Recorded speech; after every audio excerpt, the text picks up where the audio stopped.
Hello friends, আসসালামু আলাইকুম। আমি মুন্না আছি আপনাদের সাথে। চলে আসলাম নতুন একটা নাটকের রিভিউ নিয়ে। দ্য রিয়েল মুন্না ইউটিউব চ্যানেলে আপনাদের সবাইকে স্বাগতম। আজকে আমি যে নাটকটা নিয়ে কথা বলবো, নাটকের নাম হচ্ছে যখন তুমি যখন এলে। দর্শক, খুব সুন্দর একটা নাম, তুমি যখন এলে নাটকের নাম। সো নামের সাথে গল্পটা অনেকটা মিল রয়েছে, কিন্তু এই নাটকটা সবার থেকে, সব গল্প থেকে একটু ডিফারেন্ট। ডিফারেন্ট কেন সেটা হচ্ছে যে এই গল্পে অভিনয় করেছে কে কে আমি সবার শুরুতে বলে নেই। তুমি যখন এলে গল্পের নায়ক রয়েছে ইয়াশ রোহান, নায়িকা রয়েছে তটিনী। গল্পটা ইতিমধ্যে নাটকটা লাইক পড়েছে 48,000, ভিউজ হয়েছে 4.6 মিলিয়ন লাইক, 48,000, এবং কমেন্ট হয়েছে প্রায় 1600-র মতো কমেন্ট। সো নাটকটা রিলিজ হয়েছে মার্চের 21 তারিখে। সো ধরতে গেলে এটা একটা ঈদের নাটক, ঈদ নাটক হিসেবেই চালিয়ে দেওয়া হচ্ছে।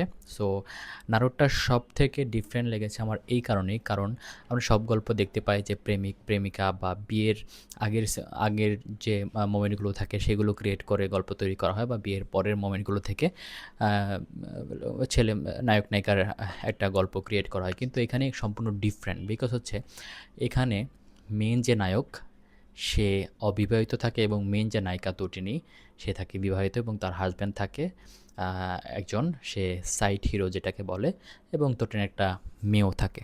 সো এই জন্য খুব ইন্টারেস্টিং লাগলো। আমি ফার্স্টে গল্প শুরু হয় এটা নিয়ে যে তটিনীর যে হাজব্যান্ড রয়েছে, সেকেন্ড রোল যে পালন করছে, হিরোটার নাম আমি জানি না।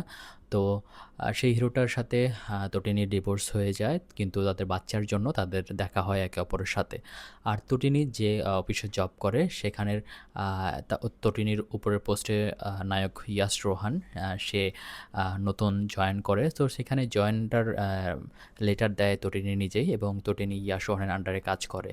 সো গল্পটা এরকম হয়। সো গল্পটা তটিনীর যে মেয়ে থাকে, তটিনী সেই মেয়েকে অনেক ভালোবাসে, এবং তটিনীর হাজব্যান্ড যার সাথে ডিভোর্স হয়ে যায়, সেই হাজব্যান্ড চায় মেয়েটা হাজব্যান্ডের সাথে থাকুক, তটিনীর জামাইয়ের সাথে থাকুক, আর তটিনী চায় মেয়েটা যেন তার সাথে থাকুক। সো কিন্তু আদালত রায় দেয় যে তটিনীর যে বাচ্চাটা রয়েছে, মেয়ে বাচ্চাটা, সেটা তার হাজব্যান্ডের সাথেই থাকবে।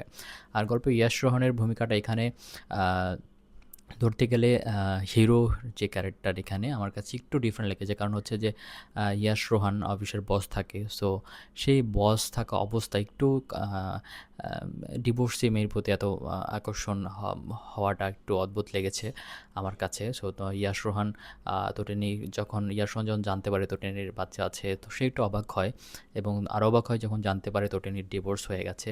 সো ইয়াশ রোহানের মাও নাকি এরকম একটা সিচুয়েশন হয়েছিল। ইয়াশ রোহান খুব একা একা ছিল ছোটোবেলায়, তার মা বাবার বিচ্ছেদ হয়েছিল, সে খুব কান্নাকাটি করেছিল যেন তাদের মিল হয়, বিচ্ছেদ হয়, কিন্তু তাদের মিল হয়নি। তাদের ইয়াশ রোহানের বাবা মাও ডিফারেন্ট, আলাদা হয়ে গিয়েছিল, ডিভোর্স ছিল ইয়াশ রোহানের মা। সো ইয়াশ রোহান এই জন্য আর কি তটিনীর প্রতি একটু উইক। সো তটিনীর জামাই থাকা সত্ত্বেও ইয়াশ রোহান তটিনীর এক্স জামাই থাকা সত্ত্বেও, ডিভোর্সি মেয়ে হওয়া সত্ত্বেও ইয়াশ রোহান তটিনীকে ভালোবাসে, গল্পের নায়িকাকে ভালোবাসে।